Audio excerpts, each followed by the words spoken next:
Hello and welcome back to Big Spike Gaming. Today I want to show you something really awesome because I always don't show you stuff really. Okay, that was a total failure. I tried to say all the stuff really fast, but it didn't work out well. And okay, you know what? My Skype just went off. Anyways, um, today I have something pretty awesome for you, and as always, and I said that twice, like I usually do, or not that, but generally. And as you can see, I'm going to shoot these villagers. But you may or may not be asking, why do I have a map in my hand? Why would I have a map in my hand? I wonder why. Well, that's because I can use it as it's a scope. It's actually not a map, but it's a scope. Watch. Scope.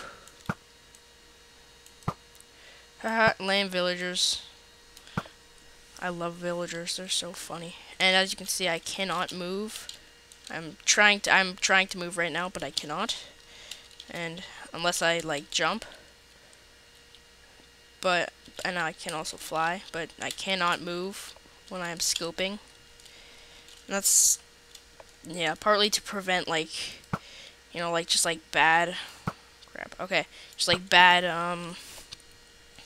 have to prevent bad like just shakiness while you're trying to shoot stuff, and half because that would be OP if you could just run around. Well, actually, that's not why at all. That's a lie. But the real reason is because I could not make it so that you can go really fast and scope works, because that wouldn't work. But anyways, as you can see, I can easily kill this villager as if it's really close to me, but it's actually not that close to me. See? And that villager looks like it's kind of far away, but And as you can see, the arrows they look like they go much shorter distance, but that's just because basically all this is putting your FOV down really low, which you can actually do. You can put it really high, Quake Pro, but you can't put it really low. Like, watch. Here's a demonstration. Like, if I shoot this out like that, it looked like it went really far there. So I'll go like back here, and it looks like that's like really far away, or not really, but it's kind of far away. Now I'll just go back out of Quake Pro, and as you can see, it's actually not that far away. And if you didn't notice the difference there, then you should probably rewind the video. Just kind of wait here.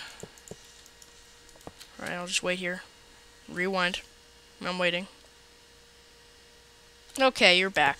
Okay, now that you rewinded and saw the difference, I can like show you how it works. Or it's basically the opposite of that, but I'll show you how I did it. So this uses SethBling's scroll. If you've ever seen it, it's like his scrolls.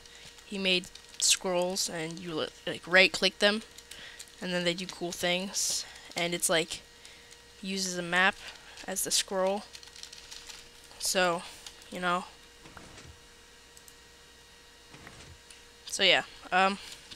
First thing I should probably start with is this command block right here. This command block.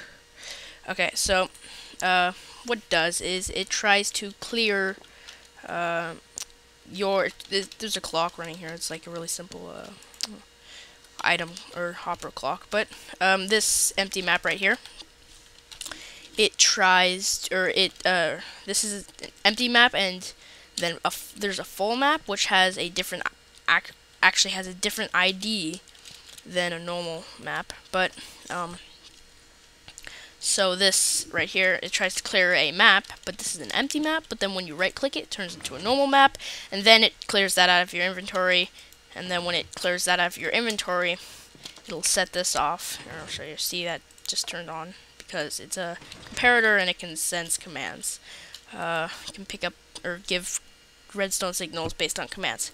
And now you can see this right here says set block, and that'll set this block right here, the one I am twerking on, or yeah. Here, okay, wait, now I'm twerking on the block.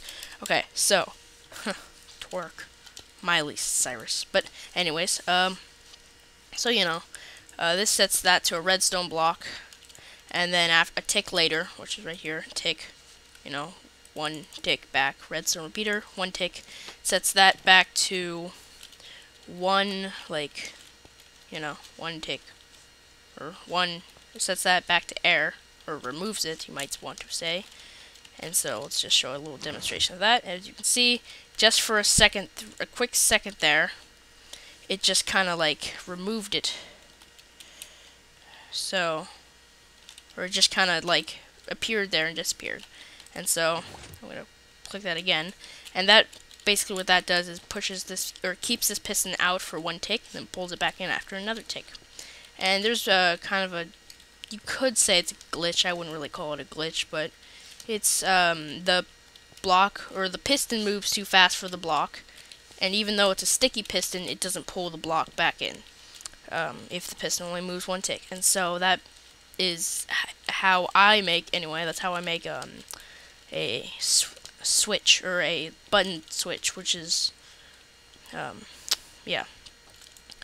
So and then this, there are two command blocks. This sets off when it pushes out. The one that gives me another map so I can get out of scope, and the one that gives me, or that sets my scoreboard to, or my scope score of 1, which is basically that scope score is very important in this because, as you can see, so it clears that out. And over here, this shows my this tests to see if I have a scope score of 1 to 100, basically not 0, and then if I do, it'll give me the effect of slowness. And if you didn't know, which you probably do, slowness pulls in your FOV, and if you have enough slowness, it'll pull in your FOV to this point where it's like everything is zoomed in a lot. And so yeah. And though it may not be like a perfectly accurate scope where it's actually zooming in, or where it's not actually zooming in, it's just kind of pulling in your FOV a lot, but it may not be perfectly accurate, but it's pretty dang good for Minecraft, you know. So, you know, just pull in your FOV, shoot some villagers, yeah, and then that's about it. So, thanks for watching. If you liked the video, comment, subscribe, you know, like the video, do all that kind of stuff, that kind of awesome, yummylicious stuff. And so, you know, all that, you know. Okay, so that's about it. See ya.